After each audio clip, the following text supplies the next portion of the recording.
This topic is very important to me, and it's also personal. Because of that, I'd like to start by telling you a story before we jump right into philosophy. This is the story of Jack, a boy I've met when I was in third grade. His name wasn't Jack, but this detail is not important. Jack was 1 year older than me. He was in my same grade because I started school 1 year before the others. It's something we happen to do in Italy, I guess. Jack was a very smart boy, much smarter than me at the time, or maybe he just liked to study more than I did. Anyway, he was the best of our class. I used to look up to him. We used to play video games together, but we enjoyed very much Yu-Gi-Oh! More than anything else. I remember when we bought a new dragon deck. We modified it with our old cards, and basically we became the kings of our school. But again, we played a lot of video games, right? Especially because I used to spend my time not studying, again, just doing whatever I wanted to do. Nowadays, it's not much different after all. Maybe now I just want to study. Together, we mostly played the Call of Duty, especially the zombie mode.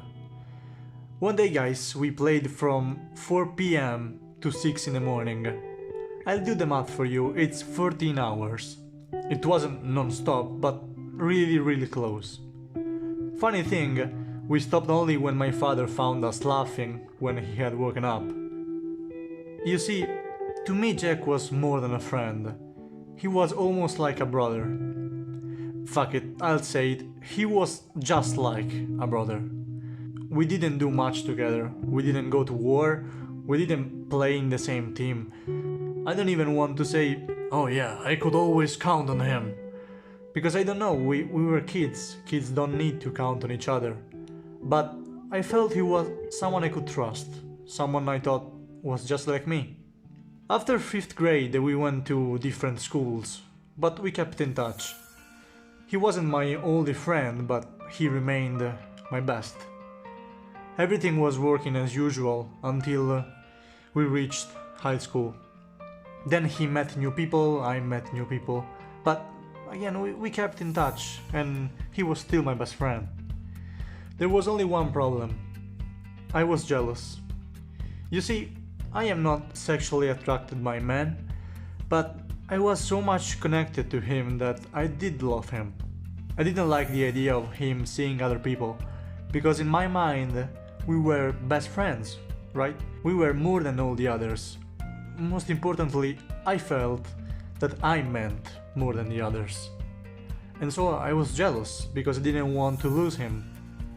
What I couldn't understand at the time was that by doing that, I caused the opposite of my intention. I drove him away from me. One day he did something that is not that easy to explain, but to make it short, he stole my father's money. Jack's family didn't have economical problems, but I guess that mine was richer or something, I don't really know, I never cared for this, especially when I was a kid. I think he cared, but I noticed when it was too late. At the time my father told me that his family saw this difference and never really liked our relationship. When he did what he did, I was destroyed. Not because of the action itself, because he broke my trust. I forgave him the next day, but I couldn't forgive myself for trusting him. I couldn't accept that he wasn't what I wanted him to be. I cried because I had lost my best friend, my brother. Many other things happened the same year, things that changed me, but this was the one that made me suffer the most. I wasn't the same after that. I became more cynical. I couldn't trust anyone. I really felt alone. I had been feeling alone for a long time, and I often do even if years have passed. For a long time, I've been confused about friendship. I was split in two. One side of me always looked for another like Jack. The other kept thinking that it was impossible. This made me very emotional, and sometimes this fight inside me made it difficult to have friends.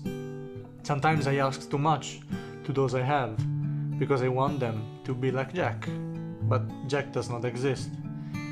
He is what I want my friends to be, what I expect them to be. This is not easy. Not for me, because I tend to be disappointed, and not for them, because they feel a pressure that is not easy for anyone. So, what is friendship? I don't know what it is. I'll tell you what it should be, what I want it to be. Friendship is respect. It means to be there for the others. It means being connected. Even more, it means empathy and synergy. If you believe what I believe, friendship means socialism. It means being allied, accomplices. In a world based on cooperation and not competition, this would be viewed as common, even typical maybe. But in the age of materialism, friendship is not a right, it's an obligation. Friendship is, you are asking me to live for you. I see it as a promise, yes, but not to live for, to live with one another. But I understand that community is an attack on our individuality. Now, when it's the opposite. Community should be the base to prove ourselves, to demonstrate how we are unique, to be Jack.